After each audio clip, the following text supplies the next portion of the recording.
and watch videos of Jerry at 71 years old climbing the tree with the cougar, and the cougar jumping out and then going right back up the tree over Jerry's back to the top of the tree. Now, is this... Have you ever not worn a pair of overalls, Jerry?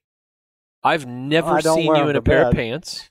He actually went all through Scotland in overalls. I've never seen... Yeah, are you really? Yeah. Did he pack anything other than overalls? Oh, I wear my shorts once in a while. You have overall shorts, or do they actually shorts? Well, I have overalls that I cut the tail legs off. Jort overalls. Overall jorts. Can I get my drink here? I'm going to need a drink for this whole thing. Brad, there's only been one time in my life that you've ever seen him not wear overalls? Yeah, and you know when that was? When he was in his underwear? It was May 1st of last year. Oh. Explain. Why? Because we were over at Schmackel's Ranch. Ted's 4,000th. For Ted's 4,000th bear hunt. And Jerry was overwhelmed with that lodge and that ranch. And him and I shared the same upstairs end of the ranch that had how many? Four beds. Had four king-size beds. Yeah, 4 king-size beds upstairs in that end of the loft. And he was so overwhelmed, and everybody was going to bed. We were wore out from talking to Mike Macchiato. Yes, Macchiato. Macchiato. No, it's Macchiato. You had it right, but I always had to give you hell. Yeah, and Jerry comes up there, and I'm thinking, God, I got to go to sleep. And Jerry's, my God, can you believe this place? And he gets on the phone and calls Rhondi. And everybody's trying to sleep. The whole house is dark. And Jerry's up there looking out the window. Yeah, honey, you would not believe this place. This is unreal. Dave and I, we're up here in this end of the house, 4 king-size bed. And the only reason I say I've seen him without his overalls is he strips down to his whitey-tighties, talking to her on the phone, standing at the window, looking out the window at some god-awful hour of the night, and we're ready for bed. Jerry is so excited about that lodge that he just could not help but call Rhondi and tell her about the lodge. He's just hanging out in his underwear. Yeah, he's just hanging out in his whitey-tighties, walking around up there talking to Rhondi on the phone. And that's the only time in my life I've ever seen him not wearing overalls. Yeah. You can't get that picture out of your head. No, I'll never. That would be a picture you didn't want to keep. Well, that was a good secret interlude to the program there, buddy. Now I want you to go ahead with your introduction. So we've been recording for about 3 minutes. Nobody's even known yet, but we're going to introduce our guest, Jerry Myra. Hey, Jerry. Hi, buddy. We're making fun of you today. Yeah. This is going to be the roast of Jerry Myra. Yeah. How old are you? I'm 83. 83. You got your grandson? Yep. Randy? Hey, Randy. Oh, let's get some audio there. Hold on. Say it again. Yeah, you're not working again. Testing 1, 2, Randy. Yeah, let me hold check here. I got something going there. So we got David Walker. There we go. Hold on. Randy, come back to us. You there now? Yeah. Yeah, See, I don't know how to run this thing. All right. Grandson to Jerry Myra. Rhondi, wife. Yeah. How's it like living with Jerry? Okay, how much time do we just have? wait. How much time we got? You don't have to tell the whole truth. That's the whole I truth. can't tell the whole truth. You don't have to. Oh, okay. You can if you want. How long you guys been married? 64 years. Wow. To a Yeah. houndsman. And he's been gone probably half of that hunting. Which is why it worked out so well. Yeah. Yeah, I mean, why not? Absence makes the heart grow fonder, right? Yes. I get a new honeymoon once a week. That's right. Yeah. Do you ever just tell him it's time to go? Like, did you need to go hunting? Yeah. Yeah, I'm going to be telling him that in a few days. It's time to go over to Ted. take the dogs and get them the hell out of here for a little while. But he has to take the dogs. Yeah. You got David Walker. Hey. And Brad Mombert. Yes, we got a full crew. Hello. It may be a little bit loud. I don't know. And we're tight, really tight into a trailer here. We're sitting in Davis trailer after our OESDA convention. Camping out. And having a couple drinks. But we figured we were just telling stories and we wanted to start recording. So let's hear, what's your first, when did you first get a dog? I got I don't know. Rhodesian Ridgeback. Before Charger. Before 94 anyway. You know, it was probably about 90. I was down at the coast archery hunting. And we were elk hunting, and I was walking down this trail, and here comes a bobcat down the trail towards me. And so I put an arrow through his chest, but he jumped in the brush, and I couldn't find him. Right. So I knew where there's hound guy. A guy had hounds down the road. So I went and asked him. I says, "Hey, I hit a bobcat with my bow, and I can't find him." Typical non-houndsman. Yeah. I shot at something and I need a houndsman to go fix my problems. So anyway, he brought his dogs up there, and shoot, 2 minutes he had the bobcat, and it didn't go far and died. So then he just happened to have some pups, and he had these Rhodesian Ridgeback Redbone Cross pup, and I happened to have a litter of German Shorthair pup. So we traded pup, and that's what I started with. Really? And I didn't know nothing about hounds. I didn't know how to train hounds, but I got this dog, and he was a natural cat dog. Every time Rhondi would bring a new cat home, he would, after he got through, she'd need to get a new cat. Right. And he was good. So the first time I took him out coon hunting, I didn't know how to coon hunt. And I just went out in the woods. You know, there's supposed to be coons out there. So I go out in the woods, and he's messing around there and smelling something. And I lay down a really nice night, and I lay down underneath the tree and just fall asleep. And the next thing I knew, he starts barking. And I look up, and here's a coon over my head. And that was the start of my coon hunting. Really? Yep. How old were you? About 35. So you kind of got into a little bit late. Oh, yeah. Yeah, the only reason, I had a friend that had a hound, and he was a wild guy, and he had a blue tick hound, a big school bus, and we'd take about 4, 5, 6 of us, and we'd go down the coast, and we'd drive around, and this old blue tick would start barking, and we'd turn him loose. We'd spend all night trying to catch him, but he never caught nothing. So instead of a dog box and a rig rack, you had like 27 windows that were open, and the blue tick just rigged out the windows? He just run around. You know? At the school bus. Or if we seen something cross the road. Was it like a full school bus? Oh, yeah. Wasn't a short bus. It was a full-sizer? It was a full school bus. Yeah. So that was George Terrace. Yeah, George Terrace. So what you're telling us is that your hound hunting, when it started out like a lot of us, where when you went out with the dog would take off, and then you spent the rest of the night literally hound hunting, looking for the hound that was out running loose. Yeah. And I didn't know they were supposed to catch nothing. We never did.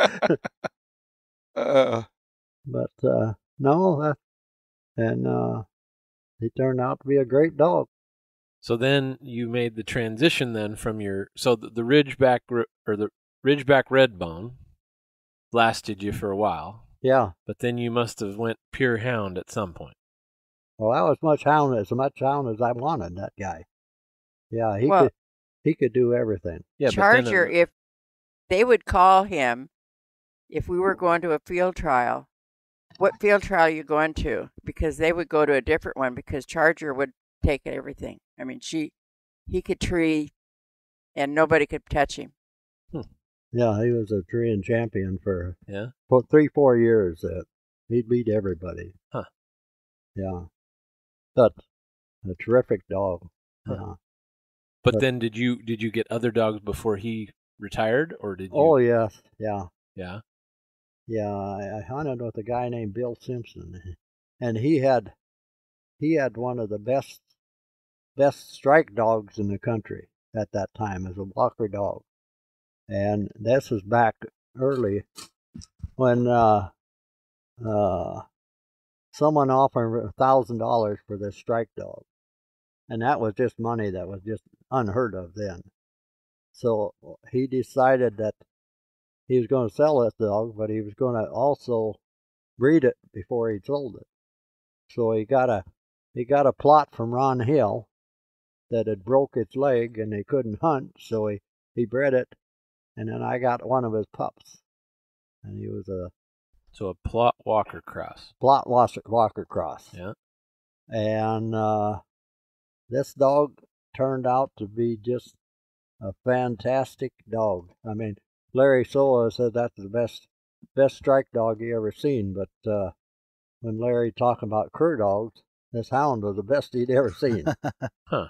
And I took him out with old Ron Hill and Dave Thompson, and he was about 6 months old, and we seen him with his bear bayed up, and he went right in there barking in his face, and the bear turned over and just bit him right over the nose and the eyes and that, but missed his eye. But from then on, that thing was just a killing bear dog. Huh. You'll see these pictures of this right nice and close, and you're like, what kind of camera is Jerry carrying? Yeah, boy, he's really got a nice zoom, and those are sharp pictures, Jerry. Wow, I mean, that's a nice zoom. What camera you got? Oh, no zoom. This is a little Kodak, Walmart Kodak camera down there. He's within arm shot of a cougar, taking a picture of it on the same limb. Yeah, then you see videos then and somebody else is is taking a picture from the limb. Yeah, somebody else has got a picture from the bottom. And Jerry's out there with his ball cap by the brim, flipping the cougar in the face to get it to snarl more so he can get a better picture, while he's on the same limb with the cat. Yep. Yeah. Except for, I just want to know how many overalls that you've gone through. You get hung up in the tree, or the one that has the scratch marks down the back of them from the cougar climbing down your back. Well, I only got one pair like that. Okay. Has anybody else seen the video of that? No. Yes. That's something we got to dig up. Yeah, I've seen that. That's one of the best videos I got. Had this big Tom. He's probably 180, 85 pound Tom. You got a life insurance policy on him? I'd make sure it's paid up. Okay. No. He got rid of it. He canceled both of our life policies. What really happened? So now he can't do anything to me because it's not going to do him any good. What really happened was their adjuster stopped by the house and he was editing videos. Yeah. Cancel. Yep. You're done. Yep. Yeah. But I climbed this tree, and this Tom was just docile as could be. I could just move right up to him, and he wouldn't do nothing. And finally he moved out on a branch too far, and he panicked, and he decided he wanted out of that tree. And I was on the one side of the branch. How high were you? How high? Oh, probably 50 feet or so, somewhere in there. It was a big tree, and it was probably 6-8 inches diameter, where he went by me. But I was on one side, he went on the other side. See, so as he's going by, I thought, well, I just grabbed him by the tail. So I grabbed him by the tail. What made you think, like, I'm just going to grab him by the tail? That seems like a good idea. I'm 50 feet up. I'll just see have you ever heard the saying, maybe he'll grab turn a wildcat by the tail? Yeah. So anyway, I grabbed him by the tail, and that's a no-no. How's that nursery rhyme go? Like, does anybody know that, what I'm talking about? Pretty sure that there's a, Jerry finished that nursery rhyme. Like, yeah, it's a no-no. Okay. So could you explain why it's a no-no? But anyway, that cat could reverse faster than I could blink an eye. And he was headed down, and the next thing I knew, he was headed back up. He changed his mind in mid-stream. And he was just even with me, and he reaches around the tree, and he gets a hold of my rear pocket, and it happened to part. And my billfold falls out of my pocket, and all my stuff is floating down. And then he finally decides to exit the tree. So That's when he lied. Did you grab him the second time? He said No, that the branch you tore his let pocket. him go clean the second Yeah, time. he says, he says the branch caught my ripped pocket off, so you're going to have to fix it when I get home. The branch? So I called the next day to talk to him, and our nephew answered, and he said, "Hey, did Unc tell you how the cougar took his pocket off?" That wasn't the worst of it. The next night, he calls, I call again, and they were getting ready. They couldn't find his ID to get back on the plane to come home. They were going to fix one up. And I just said, okay, And then about 2 o'clock in the morning, I thought, holy shit, that's a federal offense. Which one? They had found it. Yeah, we went back the next day with a rake and raked all the snow out. The snow was about a foot deep and raked the snow out. So I don't believe him much anymore. Found my ID. So Find Jerry, your pocket too? No, that was still, it was hanging there. Yeah. Jerry, I remember a few of your dogs over the years, and probably the one that stands out the most to me was Ernie. Yeah. And so where did Ernie come from, and what point in all this did you acquire Ernie? And You must have been talking to Greg Thomas. No, I kind of know the story, but I'd like to hear it from you and remember what it was. And I remember Ernie, and he was a really nice dog. And I know, you're talking about being on the plane and stuff. And I guess I'm assuming, because I know that you used to do this a lot, but you would go to Montana for the winter. Yeah. And cougar hunt there. And I'm presuming that that's what Rhondi's talking about. You were trying to get on the plane to come back from Montana. He was just coming back for a few days. Right. I know he would go over there, spend most of the winter, come back for Christmas or Thanksgiving or whatever, and fly back over there and hunt some more. I'd go there from December 1st till March 15th. I'd come home for a week or two for Christmas. Yeah. But Greg Thomas, who was a good friend of ours, ordered this female from back east that bred to a really high-class dog. Hickory Nut Harry. Huh? Hickory Nut Harry. Oh, yeah, Hickory Nut Harry. So anyway, she had 2 pups, and Greg was in the hound business, so that was a business venture for him.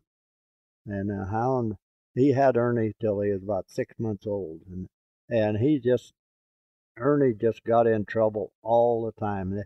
He was building a house, and the guys would lay his gloves down, and Ernie would pack them off, and he'd pack off their tools, and finally, Greg had enough. He says, "I got this dog. I think you ought to have him." So I bought him, and how old was Ernie then? He was probably about 7 months. Yeah. Yeah. And I took him to Montana, and I had Ernie and Copper then. They were both about 7, 8 months old pup.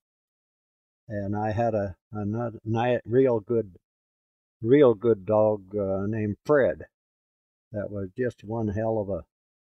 The old bear could go through the rocks, and old Fred could get after him, but everybody else would hang up. But anyway, we were in Montana hunting, and I treated a nice cat there, and Ernie and Copper hadn't seen a cat before like that. That was their first cougar.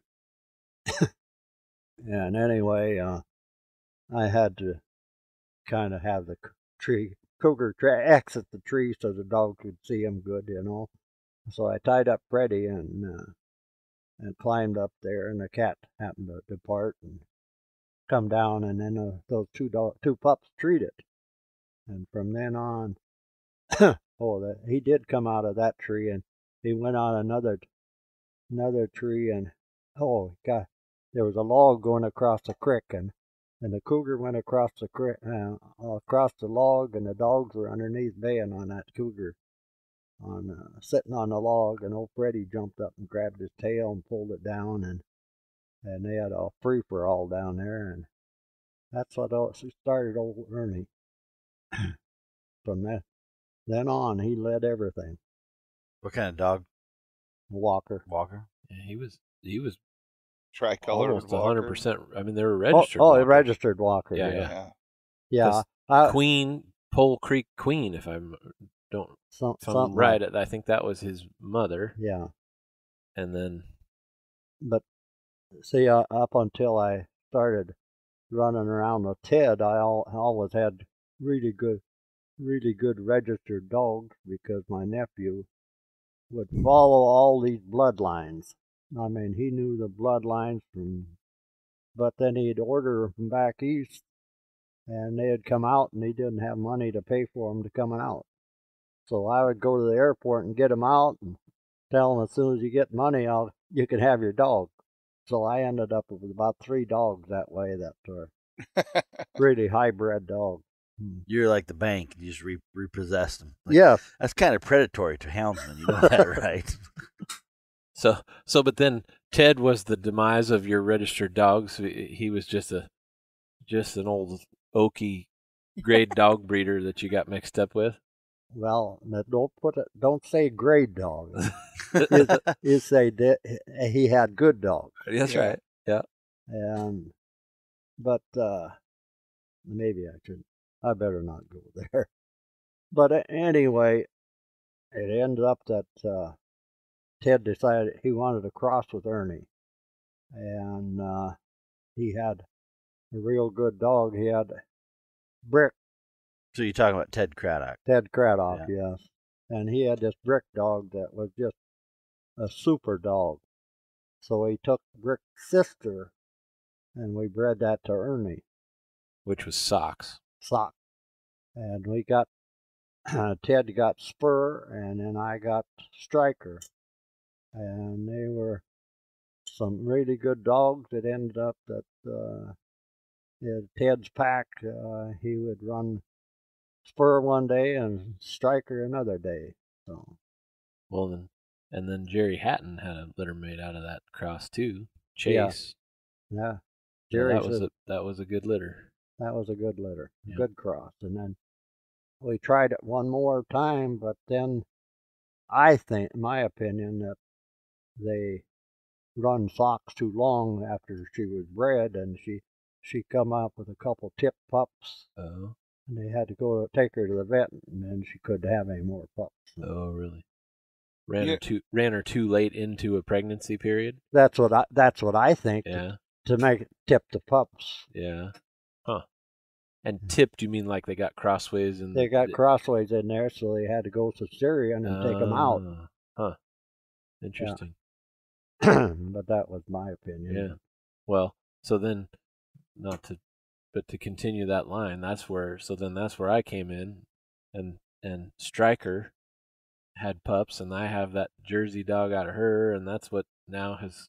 I mean, I basically have that whole side of the gene pool in my dog. Yeah, and then I got a call from a guy the other day that has a grandson of my old Mac dog. That I gotta. Well, I better not even think about it. He's going to have some pups. Oh, Rhondi, how you doing over here? You want to chime in on that one? No pups. Well, I got a new collar today. No pups. Yeah, Jerry won a brand new tracking collar at the convention today. I only got 5 tracking collars and 2 dogs. So how does that figure? You need more dogs. Well, I know one thing about you, Jerry. What's that? You still owe me a couple leashes. Oh, yeah? Yeah. What kind you want? Your Leopold? Or? We got some nice Leopold leashes that were donated. Yeah, Leopold. You know, I've hunted with you a few times over the years, and we've always been involved in the OUSDA and the OHA and stuff. Known you for a long time, but you, Ted Craddock, and Cody Marshall were on a bear hunt over east, and we we were with Ted, and we ran a bear, treated in Looking Glass Creek, Little Looking Glass Creek.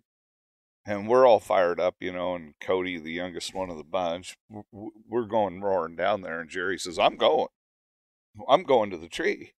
And so here we go. Me and Cody go racing down there, and we get down there into the bottom. Well, they're just up the other side. Ted stays at the pickup, and we're talking to him on the radio, telling him, hey, they're up the other side. Okay, I'll drive around. I'll pick you up on the other side, then you won't have to walk so far. So we go down. He knows what that creek probably is. He's like, yeah. And it's whenever Ted says, I'll just pick you up on the other side, or I'll stay here at the truck, you know it's not a good walk. That's a bad hike. I tell you right now. Yeah. So we hit the creek down there, and we all stop and take a bath just about to cool off because it's a hot, sweaty son of a gun. We go on up over to the tree, and me and Cody beat Jerry there, and we're there leashing up dogs and stuff, and Jerry gets there, and of course we're waiting for him, and he gets there, and Jerry, being the photographer he is, he's got to have some pictures before we leave that tree. And so Jerry's breaking out the camera, and he's going to work taking pictures and stuff, and okay, we got to go. Ted's on the radio hollering because on his way driving around to pick us up, another bear runs across the road in front of me. You guys got to get the hell out of there and get up here right now because we got to get the dogs on this other bear. Get up here. And Ted's freaking out, hollering at us. So we just go to unsnapping dogs and grabbing leashes and heading out, and Jerry, being the guy he is, he usually liked to stay at the tree to watch the bear come down. Try to get a good photo. Yeah, you might get a video or a photo of the bear hitting the ground as it leaves the tree as we're leaving. So he's kind of hanging back. Well, he doesn't bother to tell me that he unsnaps his dogs from my leashes that I had tied them up because me and Cody got there ahead of time. But he just unsnaps the dog and leaves my leashes in the bottom of Looking Glass Creek. You don't want to go get those. We get to the top finally to get to Ted, and we go on to the next tree, and I'm kind of light on leashes. What the heck? And I get to thinking, well, I snapped Jerry's dogs up down there with my leashes. Hey, Jerry, where's my leashes? Well, I don't know. To this day, they're still in the bottom of little Looking Glass Creek tied to a tree where he unsnapped his dogs from the tree. Oh. I've always gave him a hard time about that. Well, if you got a spare day and a half, you can go get them. Yeah. You haven't made much effort to go back down that hole, have you? No. Buddy? That's what keeps Buddy in business. Yeah, I like leashes these at the bottom of stories. the canyon. Yeah. Yeah. Yep. Yeah. You had your credit card. We can fix this right now, Jerry.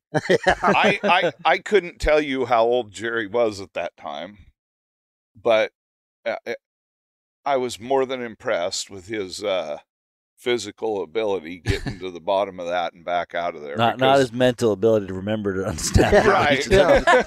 Physical ability, good. Mental ability, not so. Me and Cody, we thought we were in pretty fair shape, and we were sucking wind and hurting by the time we got out of there, and Jerry plugged his way right down through there and up the other side. And well, you were telling me a story earlier about watching him go through a couple of gnarly canyons over there in that country, and you said he goes down through the bottom and up the other side and down through another bottom and clear up to another highway to get picked up.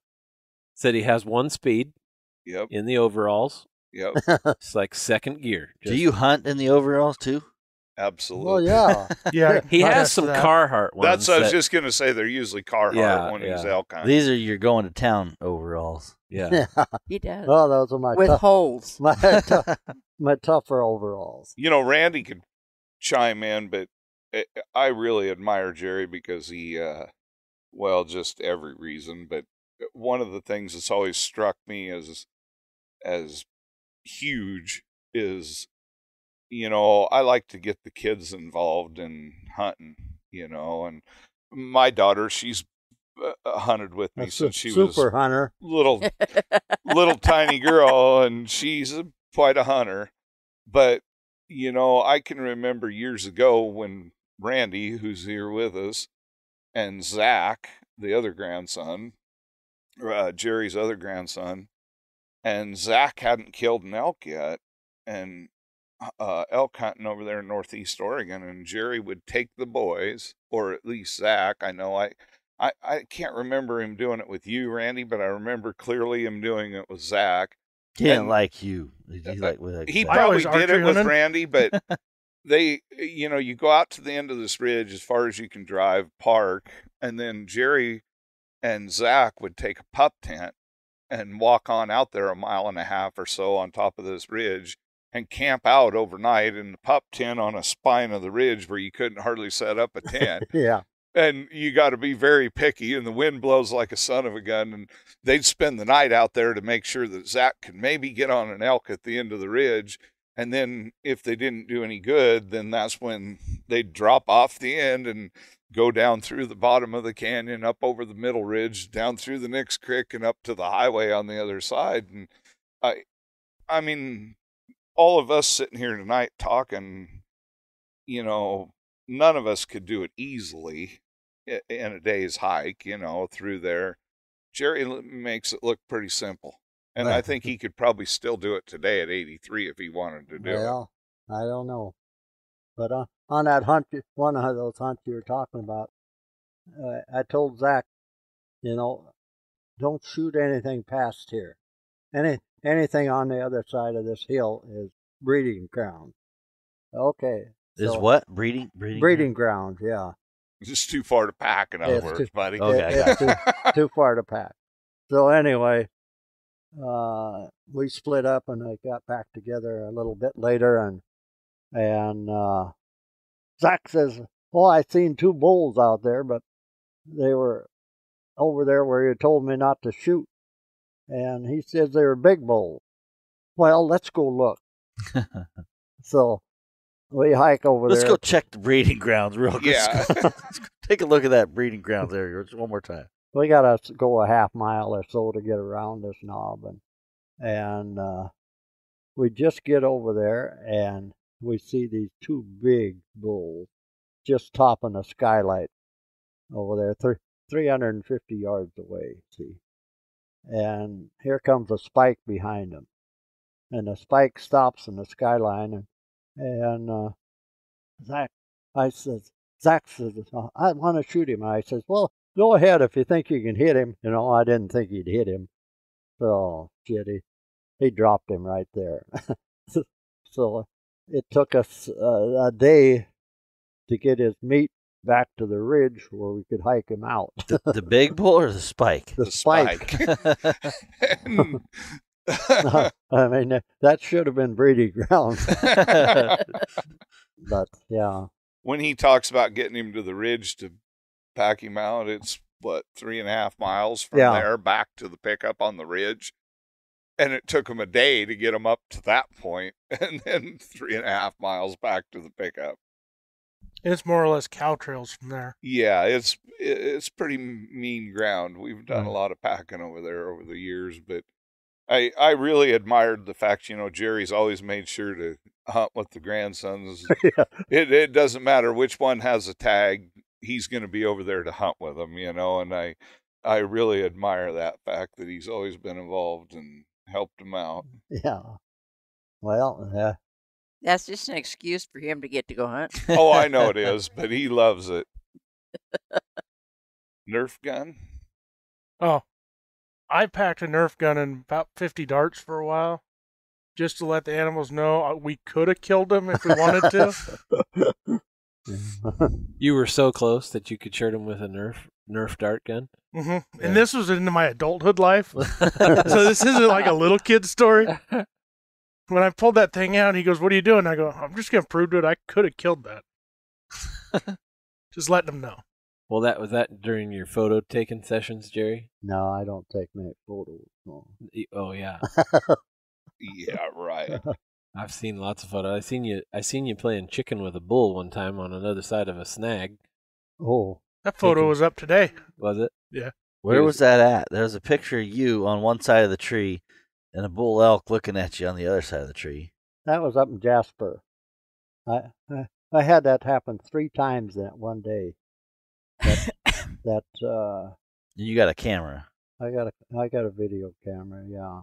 But You weren't shooting when I had seen the picture, you weren't exactly shooting the video as much as I can remember. I think you had the video camera down at that point, and you were kind of looking for. The quality of video wasn't there. Yeah, it was a little shaky. He I was think. looking for a little safety cover on the other Exactly. side of the tree. well, yeah, three times that one day I had bulls. Well, Rhondi The same day? Huh? The same day?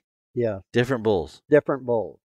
That I would be taking their picture, and they would be 50, 60 feet away from you, and all of a sudden they knew you were there all the time, and they would just be walking along and just make a left turn and come right straight at you, To charge you? charge me. Yeah. Now, was your cologne that day cow and heat, or Well, Why do you think that? Why do you think that was? it might have needed some toilet paper when I got through. But this one time that in Jasper there, I seen there were three sets of bulls fighting out on the riverbank there that one day. So I called Rhondi. She was in the truck, and I said, "You got to get out here and see this." So she walks out there, and we get down, and about the time we get down there, the doggone the bulls stop fighting, and here the cows, they head off, and cows come on past us, and I wasn't smart enough to figure out that pretty soon the bull's going to come along, and anyway, it wasn't long till I see the bull coming. I tell her, we got to get here in the brush, see. So we get off in the brush, and this bull goes on to his cows, and then here comes two satellite bulls, hot on his trail, going after the cows, and everything's fine until here comes those satellite bulls, and they go up, and the next thing I knew, here comes the satellite bulls back, and this old bull is hot on their tail, and I told Rhondi, we got to be careful now, and he's about 50 feet away from us, walking away, and he just turns and comes, and we got 3 trees between us. And he hits those trees, and he's turning around trying to get his head through those trees. And she says, I can touch your nose. Yeah. So we had a hell of a time getting out of there. And then the damn thing goes up there and standing by our pickup. Waiting for us. And he's watching his cows across the road, but he's standing on our pickup. And we're scared as hell, and finally there's a road there, and the car. We get behind the other side of this car, and we go up to our pickup, and then I jump across to get the pickup, and then I go back and get her, so we can get away from that bull. That's what you call a date, huh? That was a date night. Oh yeah, Yeah. Yeah. You know, another thing that happened with Randy, I witnessed today at the convention. Oh yeah. Yeah, Jerry walks out of the convention room and goes across to the motorhome, and pretty quick he comes back and he's packing an extension cord and a lamp.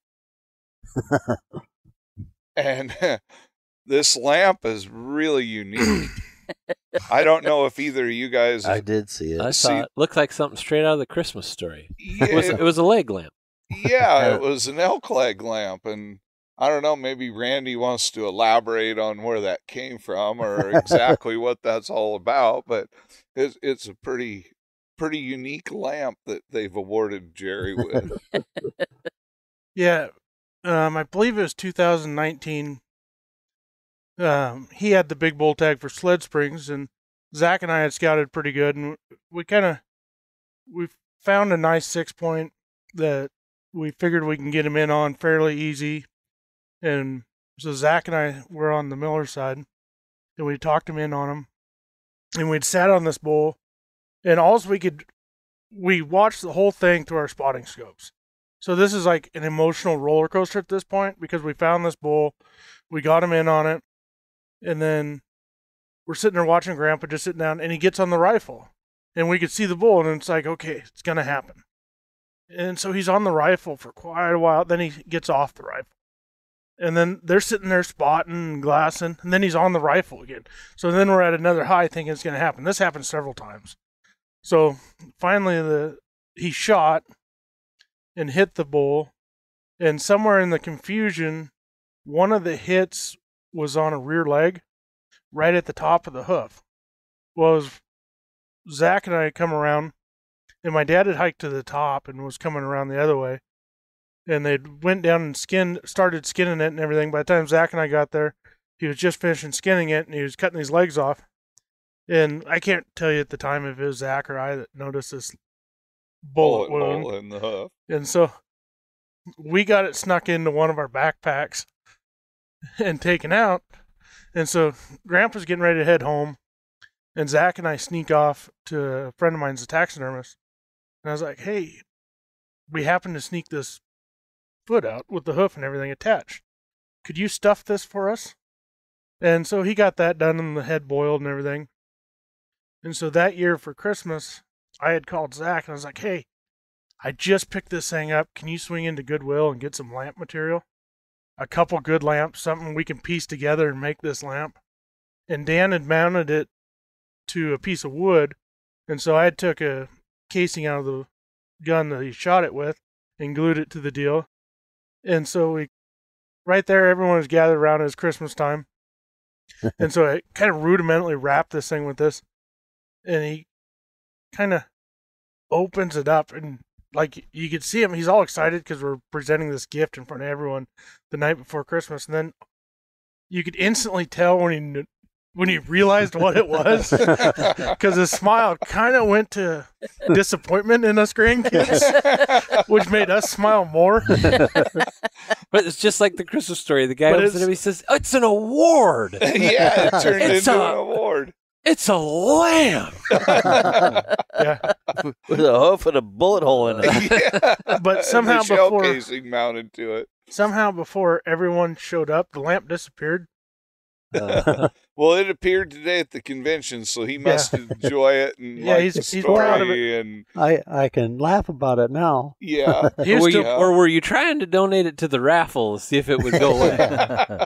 But in all honesty, that bull was coming down a real steep hill.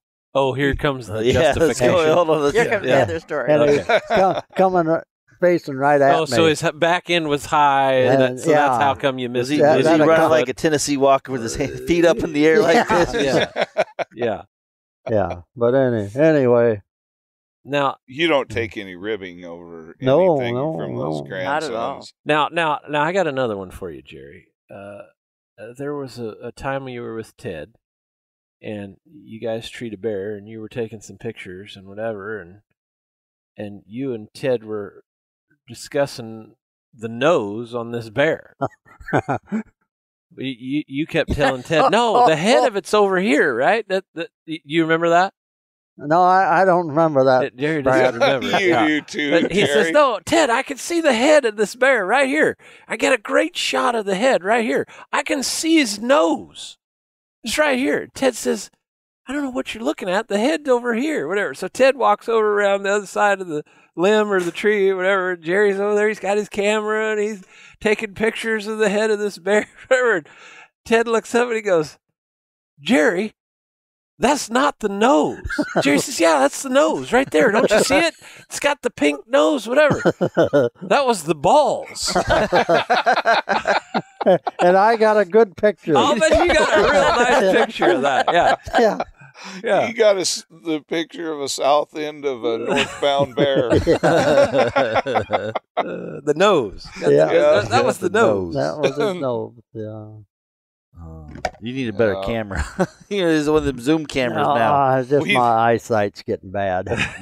We'd go over there bear hunting, and like I say, Jerry being the photographer, we'd catch a bear, and Ted would, of course, be in normal Ted mode and in a hurry to leave the tree. Yeah. Got to go catch another one, we don't have time to take pictures. And Jerry's taking pictures and monitoring all bear activity up there, and then Ted, gosh dang it, Jerry, we got to go. We got another bear to catch. And he'd be headed for the pickup with the dogs, and Jerry'd be back there, and I'd go to the pickup, and I know of at least 2 times that I had to walk back in after me and Ted had all the dogs to the pickup and find Jerry because he's hunkered down back there waiting for the bear to come down the tree so he can get a picture or video of it coming down the tree.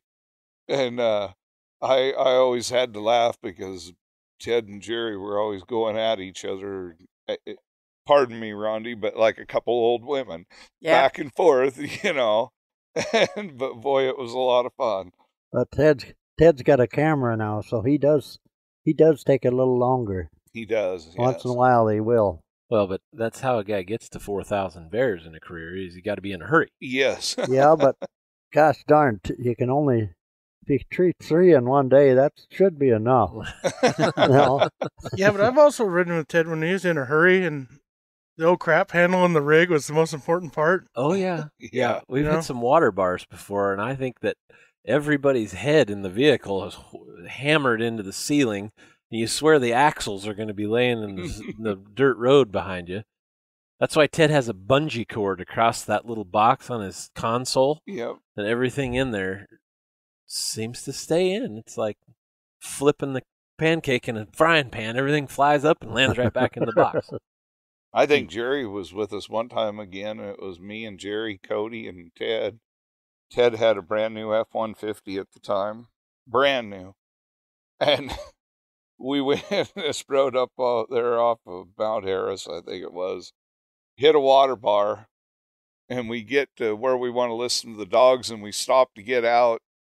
Passenger side door, no go. It don't open no more. And we had hit the water bar hard enough that it had bent the running board or the step tube there under the door on this brand new pickup up high enough that we couldn't open the door. So we all got to crawl out the driver's side and go around, and then me and Cody got elected to jump up and down on the running board to straighten it out enough so we could use the door the rest of the day. Yeah. But then on the way out, he hit the same water bar and bent the driver's side. Yep. Yeah. Yep. So Jerry, what's your buddy? He likes train wreck stories. So what's your train wreck story dog hunting that you can remember? That did you have any long days turned into long nights or a long weekend or? Oh shoot! We just always had perfect races. Turn them loose. Oh yeah. You turn them loose in tree, and let's see. What got you tied into OUSDA? What's that? What got you tied into OUSDA?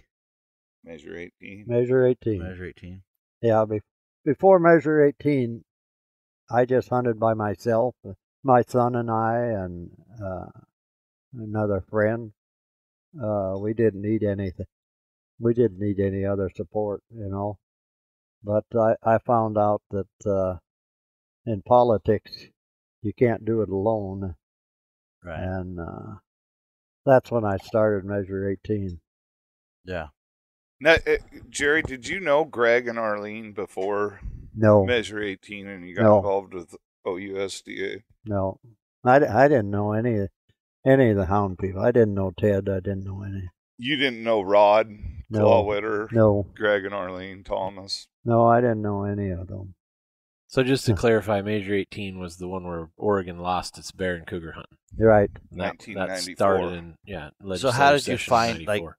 Did you just know somebody and come to convention, or what was it that brought Greg and you Arlene into it? were in OUSDA. Oh, Yeah. absolutely. Yeah, Yeah, well, they got us in.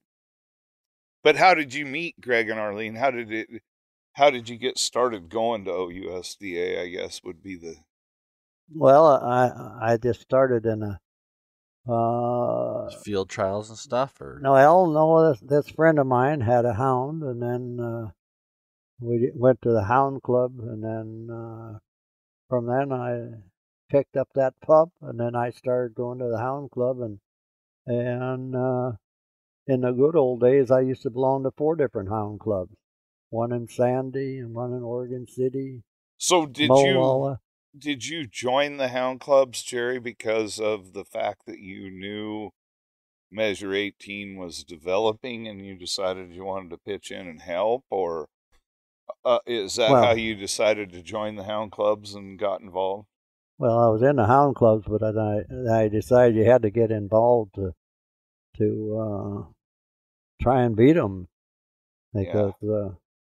But after Measure 18, when they had that next initiative, next ballot initiative, I in '96 when we tried to repeal it. Yes, I got more signatures than anybody in the state. Yes, you did work your tail off on that. I used to go to the gun clubs, and I'd sit there Friday, Saturday, and Sunday. I was retired then, and well, let's see, I wasn't retired in '95. I didn't retire till '97, but I still went on the weekends and evenings, and I got more signatures than anybody else on the repeal Measure 18. I remember Jerry getting real involved in the '96 attempt to overturn Measure 18 and being at the legislature and going down there and the antis being dressed in their bear and cougar suits and stuff. And, you know, a lot of us had put a massive amount of time into trying to defeat Measure 18 prior to '94. And then, you know, it passed in 1994, took effect because they put an emergency clause on it, so it took effect immediately. And then we spent the next 2 years, basically, until '96, to get it back on the ballot to try to repeal it. And in that 2-year time, we spent a lot of time going down to Salem to the Capitol building. And, you know, guys like Jerry, as he said, he collected the most signatures and it was heavily involved. And, you know, Greg and Arlene Thomas, they were heavily involved. Rod Clawwitter, there was a lot of people. But that's probably when I remember really getting involved in meeting Jerry and him being involved with that effort, you know. Yeah. Now, when you're talking like that, he was one that a good track that lasted longer than it should. Yeah. What do you mean a good track? Who? Huh? A good track that lasts. Explain that. Well, on the last 7 days when they're going to close down the hunting, yeah, I went out and I don't know how many cougar I caught. I caught a bunch of cougar in that 7 days. But the last day of the season, I think it took effect on December 1st, November 31st that month, right? It passed. Yeah. It passed the first week in November during the general election. So it was election. like when it passed, you had a couple weeks left. Yes, we had, I think, till the end of the month. Man, that had to be like a it's flat kick devastating. in the nuts. Just, I mean, gut devastating. Yeah, just like your gut sick. Probably hard time to sleep, and I couldn't imagine. I mean, I wasn't into like I was after that time period, so I didn't experience that. Well, see, we had to wait till the season opened before they could close it. Yeah.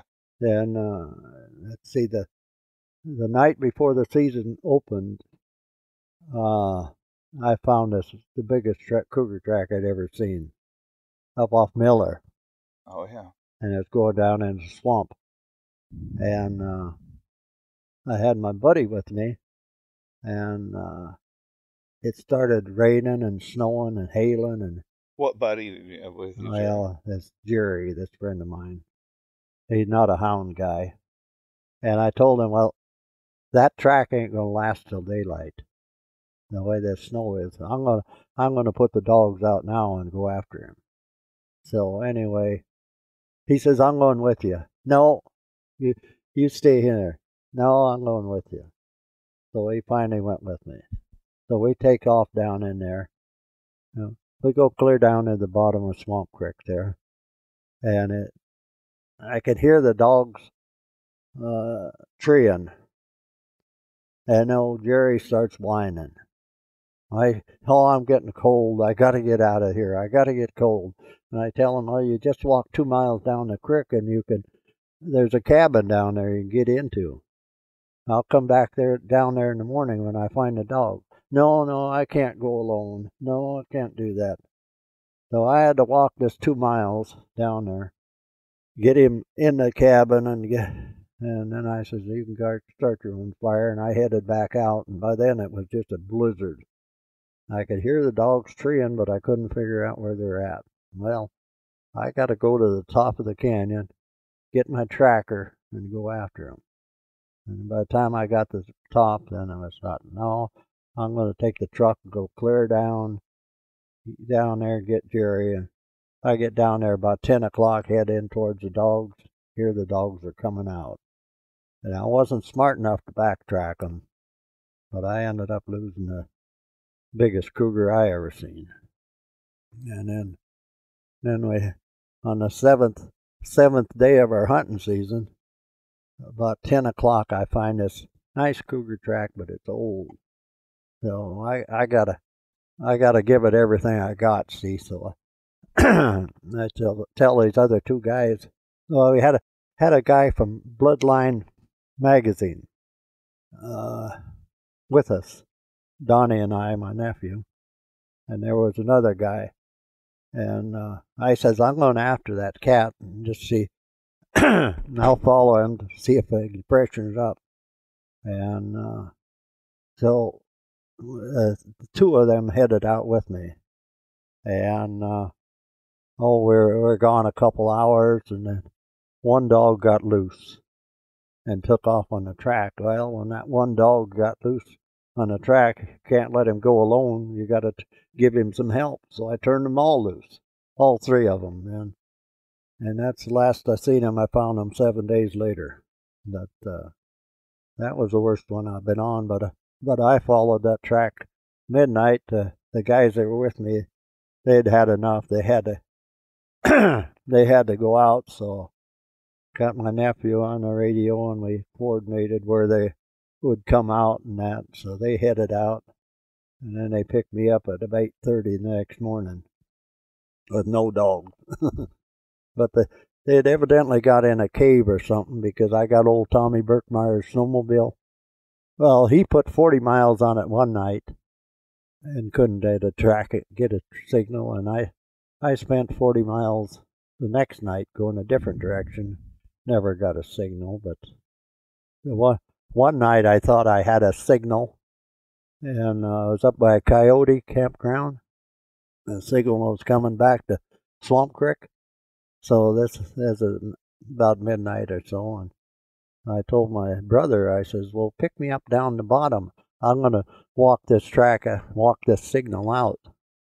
And the signal took me clear to the bottom of the canyon and up the other side, up on Starvation.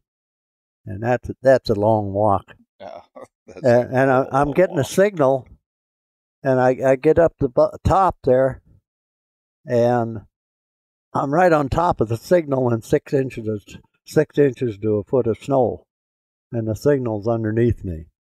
And it ended up to be a damn grouse that they'd collared. You're around 151 collars or something? Or? Yeah, 150. Oh, those are the little wildlife collars we're running. Yeah. Oh, man. So that wasn't even your dog? No. It was a grouse? It was a grouse. What the? How was it a button? What kind of transmitter? You turned your mic in a little bit. There you go. What kind of transmitter was it? Like a button on the wing, or how? So the wildlife collars were all on 150, 151, and a lot of those guys ran 150, 151. So you would be driving around, and you could pick up wildlife Like collars, elk and deer, deer. elk. Like a lot of the wildlife guys. Oh. Those guys used who was it? In Oregon that made those collars. Oh, I forget. Butch, What was the Butch guy? Wheeler. Butch, yeah. Wheeler. Butch Wheeler made the collars, but at one time I could have traded my collars in and got 217 collars.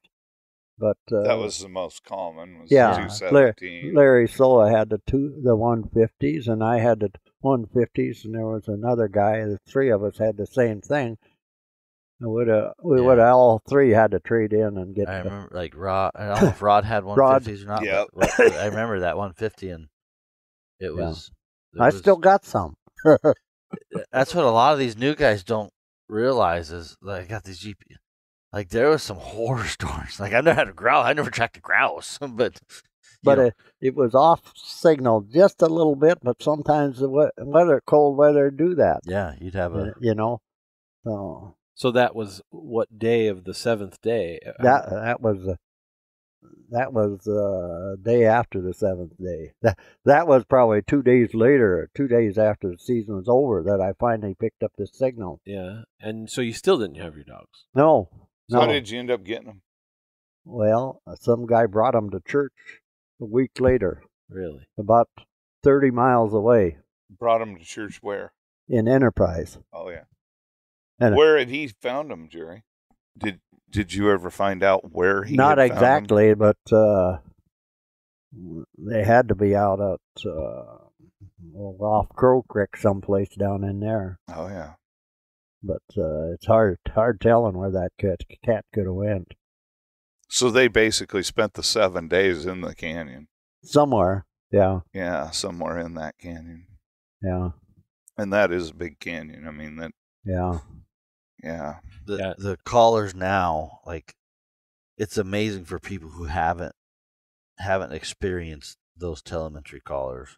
Yeah. Because it was like you say, you would chase a signal down in a canyon, and I mean you'd swear it's like, why am I not finding this dog? And I bet you makes you wonder how close you were to some dogs so many times that you just spin around. I mean, you guys, I spent probably, 20 years ago or so, I lost 2 dogs for 7 nights, and I picked them up on the 8th day, basically the same as what Jerry said. We had some bad weather coming in, and I was hunting some pretty rough country and a lot of rock bluffs and stuff, and I virtually was up there as close to 24 hours a day as I could be.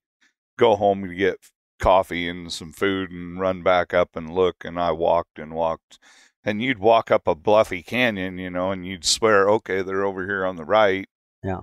And you'd walk up that ridge and, oh no, I was getting a bounce. They're over here on the left. You're getting a bounce out of the rocks. And that went on for days. And finally on that 8th day, on the 7th day, I got really close to them, and I knew I was close, but I was one finger off in the canyon, and I was wore out, beat, snow deep, and the next day was predicting to freezing rain and high winds and starting to warm up, weather change, and I knew I had to get them out of there that day. And I went up the next morning, went up the ridge next to them, or the next finger over in that canyon, and found them bedded down, sleeping, barely moving. Really? And I literally packed them down off of that finger, sliding rain gear on, on the coast there, and sliding down the snow and packing them, got them to the creek, and there was no way I was crossing the creek packing them. And so I made them walk from there, put a leash on them and drug them and loosened them up and got them across the creek and down to the pickup. But yeah, that was the worst I ever had. It was the 8th day, and boy, they were in rough shape and terrible conditions. And how many times do you think dogs laid up back then?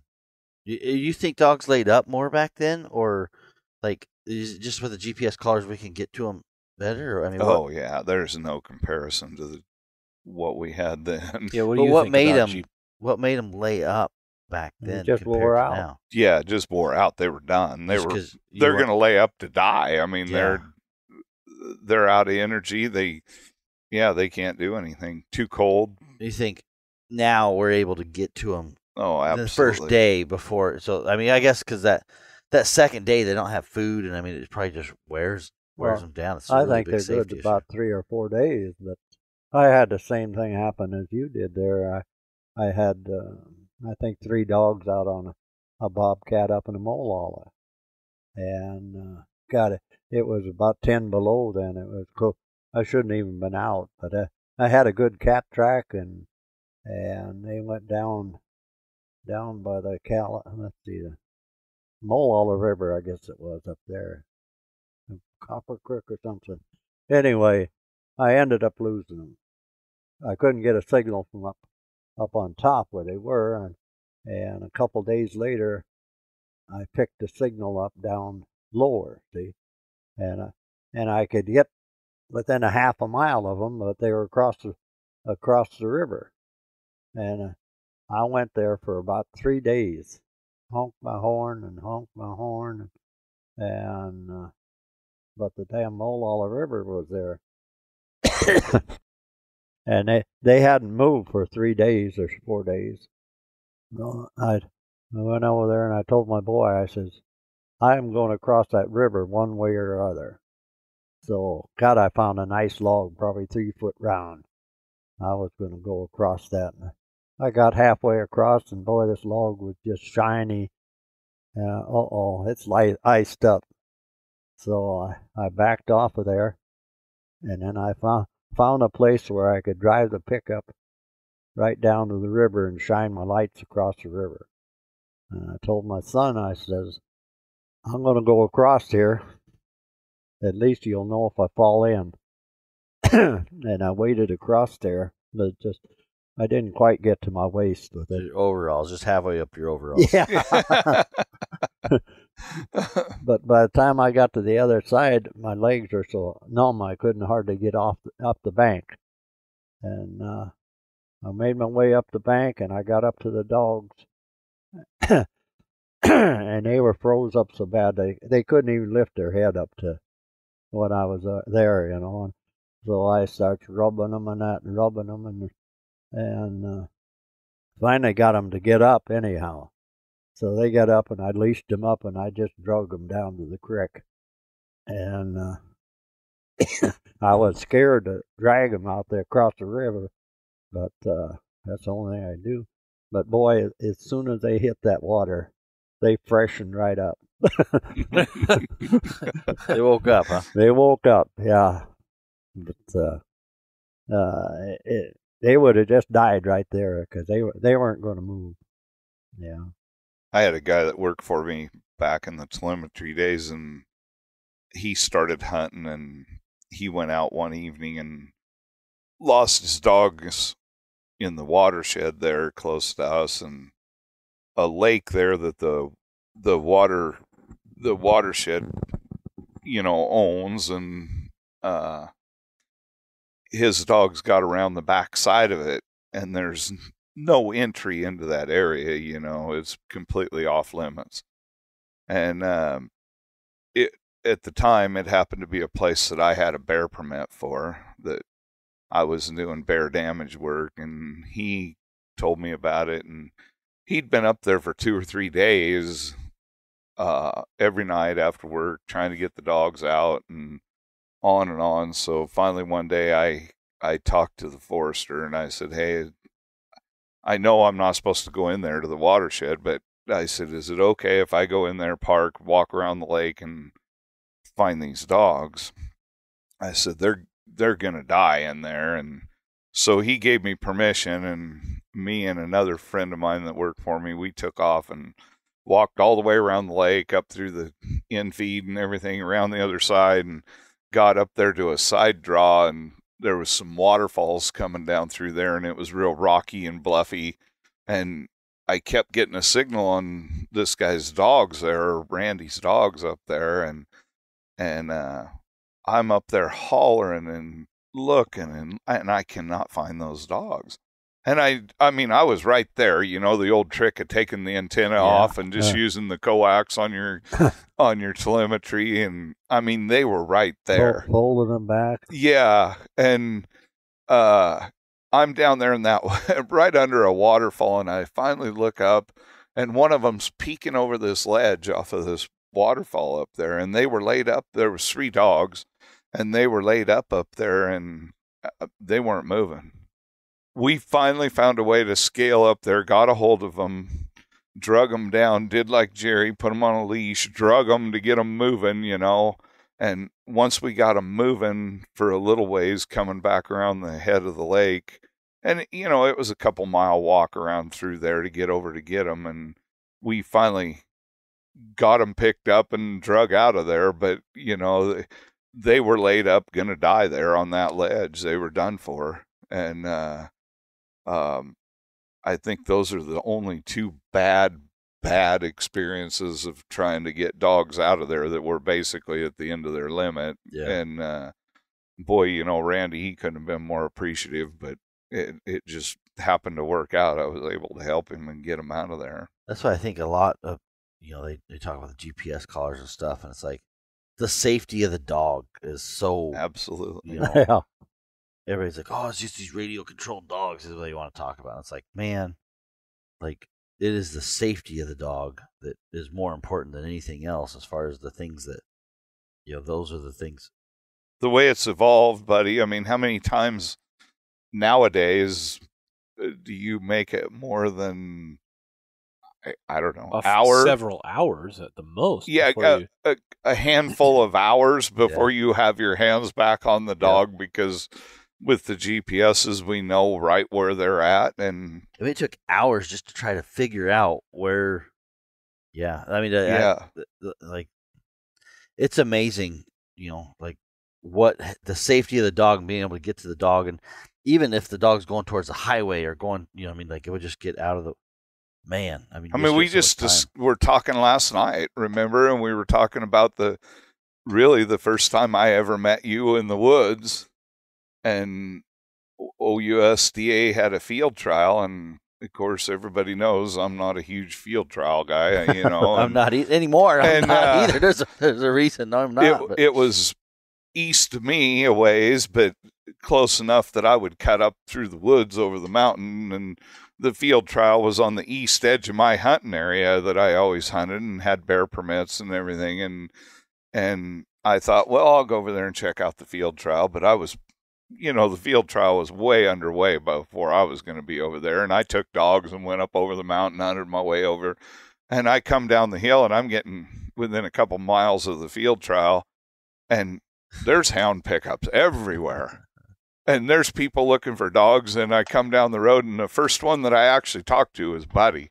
And he's standing out there beside his pickup with his telemetry looking for dogs. And they had a bear race that morning, and I don't know what happened, but there was dogs scattered for miles around there after that bear race. And Buddy's out there with his telemetry looking for his dogs along with a lot of other people, you know. And nowadays, you'd have had the GPS and you'd have had them in a few minutes, you know. Yeah. Yeah, I always joke. I'm like, you may not want to go where they are, but you know where you need to go. Yes. Yep. Well, years ago, before the telemetry, I'd hunt up the Clackamas River, and there I had this one bear. He hung out in the same area all the time, but if I turned out on him, he would go out the same way, go up over the ridge, over the hill, and I couldn't hear him no more. And then I'd get up there, and then I couldn't find him. And I'd lose him. I'd hunt all day, hiking around, never could hear him. I'd go back to the pickup. But I did this so much that I knew once they went over that ridge, I wasn't going to hear them till Tuesday or Wednesday of the next day, next week. And they'd tree the bear probably because they wouldn't come out till Tuesday or Wednesday. And I could go up there every night. Finally, Tuesday or Wednesday, they'd be right there where I dumped them off. Yeah. You know, but I'd have to spend a whole week to find them, and then I'd take them home, feed them for 2 days, and then take them out and go again. Go put them on the same bear and be like, well, I'll see you next Tuesday. Exactly. Well, I wouldn't go there. I'd go around that area, and then if I couldn't get something going, until you get desperate, and then I'd go back there. Well, maybe I can get in there before. Maybe they'll tree them before they gets over there, you know. Oh, that's funny. And but I'm sure they treat them, but they'd almost be up there for a ways. I always when we talk, people complain about the GPS collars a lot of times, you know. And a lot of times it's like, do you remember? Like, did you use telemetry or even not telemetry before? You know, and it's like, because if you haven't, like, I think you should go try it. You know, because it was like, man, it was rough. There was there was a lot of days that you spent just driving roads and checking this point and going back over here and I mean, trying to figure out when it made sense to jump out of the truck and go down a canyon, because hell, if you jumped out too soon, you'd have to go all the way down and back up the other side and oh man. Rhondi, question for you. What? How many times were you ever sitting at home wondering, is he ever coming home? I can't count the number of times. Did you ever have to call the sheriff's department and search and rescue and ask No. How many times did you have to call friends? Have you seen Jerry? Do you know what happened Or you to her? just like, No. how many Never? times you call the Never did. insurance agent? So, can I cash this one out yet? Oh, No, because he.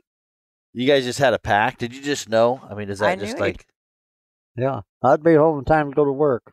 Yeah, I might be gone for the weekend, but I'd be home Monday morning. morning to go to work. I think that's a pact that most houndsmen, their wives or whatever, kind of know.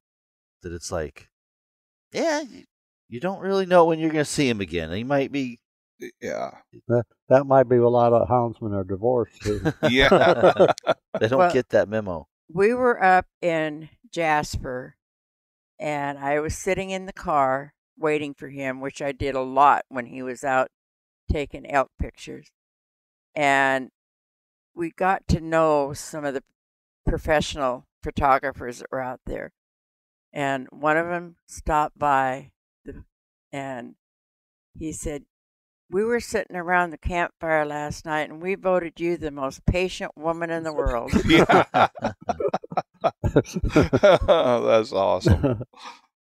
I think being a houndsman actually, I even think it makes you more dedicated in other elements like elk hunting, deer hunting. Like I've had, and I won't name buddies or whatever, but they'll go out hunting, and at least with Laura, she knows that like, even if it's elk hunting, it's like, yeah, I don't know when I'll be home. The dogs have just made that. Yep. You just had it happen so many times with dogs that whenever it's like elk hunting, it's like, oh yeah, I could just stay here and keep hunting for this thing or whatever, and it kind of changes your mentality, I think, on other aspects. Because I've had other buddies like, I got a date tonight. I'm like, what do you mean you got a date? We were hunting today. You don't make plans on the night you're hunting. There's none of that. You like no plans. Yeah. Well, You take a friend hunting with you, and they always want to go hound hunting, and Yeah. okay, I'll pick you up at 5 or 6 or whatever in the morning. We'll go hunting. Yeah. And about 8, 9 o'clock, I got to be home by 10. Too bad. You're in it for the long haul now. We're here till we get the dogs or Right. whatever. I took the employees, Shannon and Olivia and Mike, and I tell them, here's the deal. Like, I don't know when we're coming home. Like, here's what the plan is. Normally about 2 or 3, I'm not going to like turn. I probably won't turn a dog loose. It doesn't mean I won't, but it just depends on how rough of a day I've had. And Yeah. but I'll be driving home and I'll be on that snowmobile heading back to the truck or something. And I'm like, yep, we're going to turn loose on this one. Probably a bad idea, but Kind of changing the subject a little bit, but I said earlier how much I admired Jerry for all of his hunting and teaching and spending time with the grandkids and taking Randy and Zach out there and hunting them on those ridges and camping over, spike camping out overnight and stuff. I have to tell you guys that another person in the trailer here tonight that I really admire is Rhondi.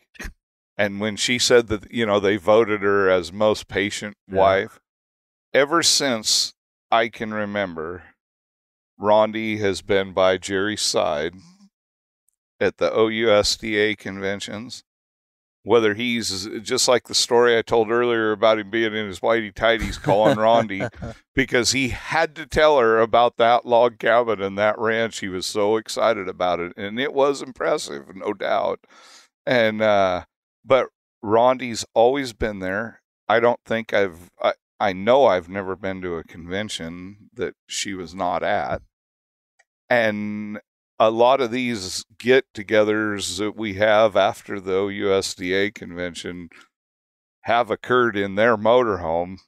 And she sits here with us and BS's and tells stories, and we watch videos and look at pictures and sit around and talk like this. And I really admire the fact that Rhondi has been right there supporting him through every adventure that Jerry's been on. Making fun of him all the way. Exactly. Yep. She'll be the first one to give him hell and then tear him up. A choice. Yeah. Yep. But he's got to call her every night. We lost one. Yeah. We lost a member of the podcast, I guess. That's the first time somebody's fallen asleep on the podcast. At least wearing the microphone, you fell asleep. I've had a lot of people we put to sleep before. I've been just watching his eyes. They're going like this. And then once I saw him go, Brad has a reputation of falling asleep in these meetings we're having. I'm not good after 8:30 at night unless it's hunting. I'm out. You're out. Yep. Yeah. I was just thinking, when I was a dedicated hound guy, I didn't do any other hunting. I everything had to be for my dogs. Yep. I didn't do any deer hunting, didn't do any elk hunting. Just if I had a spare day, it was going to be with the dog. Yeah. That's when I had good dogs. It takes a lot of dedication. Oh Jerry. yeah. Yeah. You got to be committed. Who was your mentor? Who would you say your mentor was? I don't know. Larry Sowell. I think Larry Sowell. He taught me a lot of stuff I didn't need to Didn't need to know. Didn't use, but I mean, Larry So has been a mentor to a lot of people. Yeah. but Hey, I like Larry Soa's like dry sense of humor. I mean, he has got some. Man, he will really miss seeing him here at Exactly. the convention today. well, we could be out hunting all night, and he might say a half a dozen words. Yeah. Yeah. But They hurt too. when he did talk, I mean, it was like, oh, that kind of hurt, Larry. but when you hear his pickup start up, you better be in there because it's going to be moving. You can take Just off. stop to listen, and if you hear that pickup going, you better be in there. When you hunt with people, do you ever notice if you go hunting with a hound guy, when you stop the pickup and there's a race going, everybody shuts up Oh, and man. you listen. But if you take somebody that hasn't been hunting and you go and you stop the pickup and they're, oh yeah, so this one time, or you're like, you look at them and you're like, hey, we're This is here the to part listen. where you This is shut where the we're here to listen. Yeah. But then the pickup starts back up again, and then they start talking or whatever. But when the pickup stops, they don't stop. Yeah, no. But that's like a universal thing, hound hunting. If it's somebody that knows hounds, pickup stops, everybody's quiet. but I think you see that in other forms of hunting too. People that hound hunt, like calling or whatever. Oh, yeah. I've gone hunting with people, and it's like, really? This is when you're deciding to talk? Yeah. You guys Shut might the get hell it up. like with the biologist and Oh, like when I'm God. with the game wardens or whatever it is. If you're working on somebody like that, it's the same thing. You'll be walking or doing something, and you're like, they're just having a conversation. And Yeah. I'm like, I want to get the hell away from you because I'm trying to listen to my dogs here right now. Or walking into a tree where you're like, hey, You're like- 6 of us walking in here don't need Quietly. to all be yeah, it's not. And they think because the dogs are barking that it's just like, well, we can just talk as loud as we want. But how many times have you been with a biologist? You walk into a tree with game cover, and then you get close, and it bails out and runs off, and the biologists look at you like, what happened? Yeah. Well, maybe a little quieter next time. Yeah. No, I think it's interesting watching a dog man, or so they learn, and then you take somebody different. It's almost frustrating sometimes. It's like, man, they think of the dogs a little bit different, and Larry. So, but going back to Larry So, man, he was one of those guys that, well, he didn't say much, but when he did, you better listen. Yeah. But I had, it was Charger. we'd go hunting. He said, let's go up and go cat hunting. So, okay, we'd go cat hunting. So, well, go ahead and put Charger out, and we rode Charger for a little bit, see. Okay, we rode him for a ways, and pretty soon he'll open up. And he stops the truck, dumps the tailgate, and dumps 10 dogs out. 10? Well, it's a good day. Oh, okay. I was going to say, usually Larry had 20 to 30 in a pickup. Yeah. His double-decker pickup. And about 2 minutes of track blown out. Take you a half hour to gather up all the dogs. All the cur dogs. Yeah. And then you head down the road again. And then a ways, and then you... Now be careful, Dave. There's cur dog listeners out there. You don't want to join Buddy's apology tour. I'm not. All the different dogs. Yeah, I'm not saying they're bad or anything, but Larry was is a 100% dyed-in-the-wool cur dog man, and there's very few hounds that Larry. I better not be quiet. Larry very seldom ever would admit that there was a good hound. Yeah. And he probably wouldn't ever admit It'd be it a in slight. public. It'd be like, well, you'd be like, oh yeah, like dog did good. You go, well, for a hound, that dog did all right. Yeah. Jerry, he didn't turn you into a cur dog man? No. Well, Larry borrowed one of the Walker hounds that Smokey. Yeah. Well, yeah, he'd keep Smoker in his kennel all the time. Yeah. And I had to go to his kennel and get him, see. He had a clinic, see. And then he could hunt on his day off or something, and during the week, and then I'd have to go get him so I could hunt him on the weekend. Yeah, Larry was. I enjoyed. You had to learn a sense of humor, but he had a really dry sense of humor, and Yeah. he would say something, and you'd be looking at him trying to figure out if he was being serious or not. And once in a while, I mean, I remember we were at the convention here, and there was a couple of us over here, and there was a kid. I won't say his name, but he was kind of, and I might have already told the story on the podcast, but he was a little bit gullible, and we're sitting at the table, and I don't know if it was like the dog had some pad, like blew a pad out or something. And Larry was a veterinarian. So we're sitting around at the table after convention, having a couple of drinks, whatever.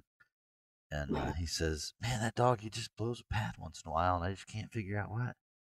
And Larry goes, "Yeah, you probably ought to just put it down." He goes back to doing, the discussion. And I mean, it must have been 10 minutes later, and that kid was like, "You really think I should put that dog down?" It's the only time I seen Larry smirk. He was like, you know what I mean? I just caught that glimpse out of Larry. He was like, got him. You know what I mean? That's when I kind of, I learned a lot about Larry in that one episode. Is he just dead straight? Yeah, you got to put that dog down. Well, I sure am glad that Larry don't have a computer. Oh. But the way I understand, he couldn't hear it anyway. So. Yeah. Larry is, in Larry's defense, so throughout all the years, not only being a doctor, veterinarian, legislator, Clackamas County Commissioner, OUSDA president, OHA state board member, that man has done a lot of things for hunters and hunting in general, and represented hound guys well. And, we very fondly admire everything Larry's done for us. Yeah. Even though we like to pick on him about his cur dogs and give him a hard time, but he is quite a man that's done a lot in his life. He would always, and I think Rod kind of the same way, I think because he hunted so much with Larry, but you'd ask a question, and God, it was an uncomfortable pause. You know what I mean? Like, boy, it'd take a while to the point where he was thinking, and then when he opened his mouth, watch out. Yeah, you better watch it. It might hurt. I mean, it might hurt your feelings. You don't know what was going to come out, but that pause was sometimes uncomfortable.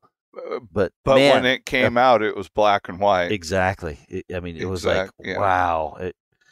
It's just one of those things. Unless if you ever spoke with Larry, you know exactly what we're talking about. Yep. So many people talk right away, and Larry had a pause, almost uncomfortable pause. Like you would ask him a question, you might not even get an answer. He might not even. You were like, I don't know if he's going to answer me or not. Like, was that a stupid question? You know what I mean? Like, if you asked a stupid question, I don't know if you would get an answer sometimes with Larry. But he would have a pause, and then when he said something, it's like you just listened. It was such a Larry, you know, we've almost talked about him in a past sense here tonight, but we have to remember that he's still alive and kicking and out there and around. We just missed him here at the convention today and missed him dearly, getting to see him and talk with him. His wife showed up and visited and talked and had dinner and had dessert with Rhondi, and it was really nice to see her. And we missed a couple people at the convention this year. We missed, It was missing some of those older guys like Zip, Ted, Larry Soa. Some of those are my favorite people at the convention. I mean, I think we just Carter. Yeah, we missed him. Yeah. I think one of the, Zip and Ted, we've all talked about it multiple times today and last night and stuff, but I think to everybody's recollection, this convention this year is the first time that either one of those two have ever missed a convention. Probably. Ever. Yeah. Yeah. But when I go down to take him down to the legislature. Larry, yeah. And it's there's people stop in the hall and have to talk to him. Oh, yeah. Good to see you, Larry, and that, Larry had a lot of knowledge from being a legislator, spent a lot of time in those hallways, and he was admired by a lot of people, and they all knew, that he had spent his time there. But they term limited him. He had to quit because they term limited it, and then as soon as they got him out, then they changed it again. Yeah. So. Yeah. If I'm not mistaken, I actually took Larry's position. Yeah, you did. Legislative. No, on the OHA state board years ago. He had resigned, and I actually took his position as a state board member on the OHA state board. And that was probably about 1993, 94, somewhere right around the ballot measure time. Yeah. Well, as we're wrapping up here, an hour 40, we got Jerry Myra. I was hoping to get some more of these older guys on the podcast on this trip, but it's so difficult. I mean, things go so fast, and we come down here to sit in the trailer and BS, and we're telling stories. And so I figured, you know what, I'm gonna throw the headsets on. Anything else to say, Jerry, before we wrap this up? What do you want me to say? Give the younger crowd. My favorite thing is hello, buddy. when I get the phone call, I'm like, hello, buddy. Then everybody in the shop knows you. Yeah. You do if you ever want an old frame, you do these barnwood frames that you've been, and I actually got to go pick up some of those. I got all my frames in my house are done by your frames. Yeah. I'm the same way. And you don't have a single one? He won't make you any. I bet we have a half a dozen in our house that are Jerry's pictures or frames. Yeah. Yep. Yeah. No. Jerry, I just want to, we gave you a little bit of a hard time this year and about the convention, and for people out there listening, especially the younger houndsmen and stuff, I can't say thank you enough to you and Rhondi for all your years of service to OUSDA and all the hard work you've been done and put into preparing meals and stuff for the convention. And I know at first you didn't like the prospect of us having a catered dinner tonight, and you you had a struggle with that a little bit, but in the long run, like I asked you earlier after the convention ended, you guys, I think you deserve more than anything to be able to relax and enjoy and visit with some people. And I think that happened tonight. Well, But I do want you to know how much we appreciate you two and how much you've done for OUSDA since 1994 when you really got involved. And I can't say thank you enough on behalf of everybody with OUSDA. I don't know.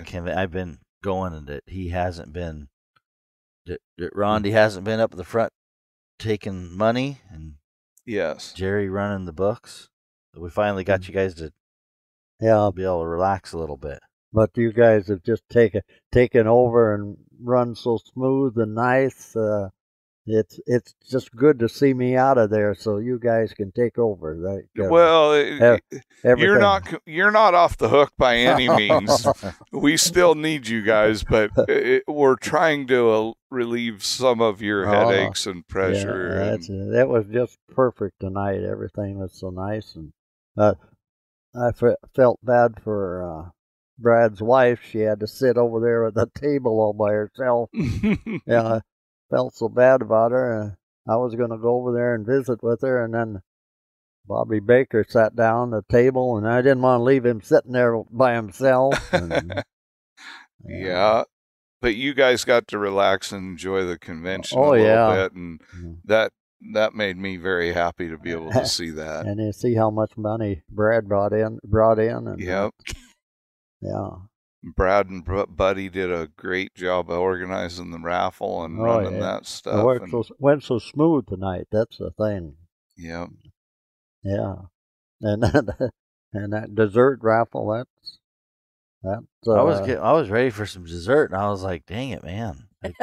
I kind of that was like a frustrating experience watching dessert slip away from you. You know what I mean? Like, you just be like, oh, I'm so close to a dessert, and then somebody had outbid. Hey, Jerry, on that note, we kind of touched this subject earlier, and Brad kind of just mentioned to it a little bit, but, you got involved with the hound organizations and stuff and OUSDA because of the looming Measure 18 back in 94 and stuff. And you've never really looked back. You've been as involved as anybody in our group. Would you encourage the young guys? I mean, Brad just asked, did you have something to tell to the young guys? Would you encourage them to join into OUSDA, help us out, and work towards that ultimate goal of maybe someday getting some hunting rights back and some sort of a repeal or overturn of Measure 18? Not if they want to stay sane. Well, you just gotta step up, because you can't ask for anybody to just hand it to you, and you gotta fight for everything that we got. I mean, the antis are so powerful that you just can't imagine what they can do. When I think back, I didn't understand them when I first started. Rod would say, "Well, we got to do this a certain way."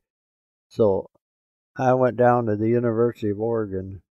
I spent 3 days down there one year, and they were having their environmental talks, and it just opened your eyes at what these people are talking about. They were talking about the cedar root rot, and they had a room of about 50, 75 people that were going to be new lawyers, and they challenged them.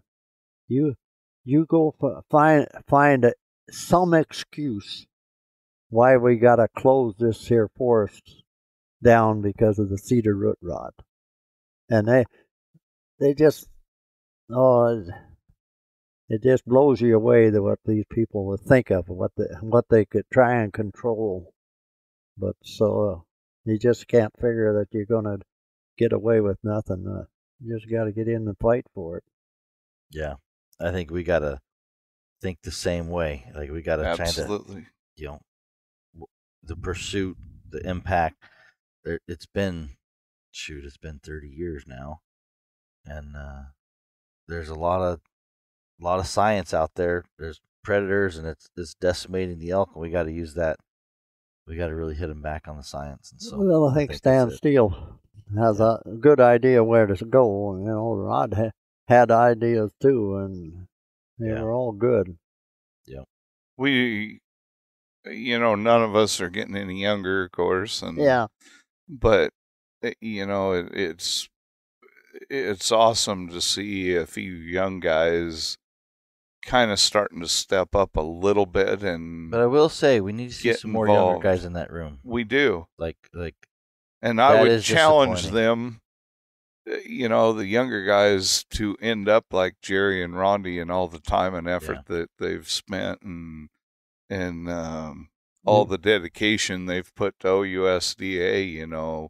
We need the young people to step up and become the next Jerry and Rhondi for down the road. Well, you better not hope that. They need somebody to get in there to fight. Well, you've put up a battle. My fight's gone. All right, well, let's wrap it up, Jerry. So the biggest thing I got out of this is whenever you're up in a tree with a cougar and it wants to come out of the tree, do not grab its tail. Yes. That's a no-no. That's a no-no. Well, when you want them to get out of the tree with it, you get a stick and hit their tail, and that moves them more than anything. They don't like their tail getting. Nope, they don't. But you don't grab it because they change their mind and come let you know that they don't like that. Tail. All right. I probably won't ever be in a tree with a cougar, but if I ever am and he wants to get out of the tree, I'm going to get out of the way to let him come out of the tree. All right. Okay. Hey, thanks, guys. Jerry, Rhondi, thank you. Brad Mombert, David Walker, and Randy Myra. I don't think we did really good introductions, but we got everybody.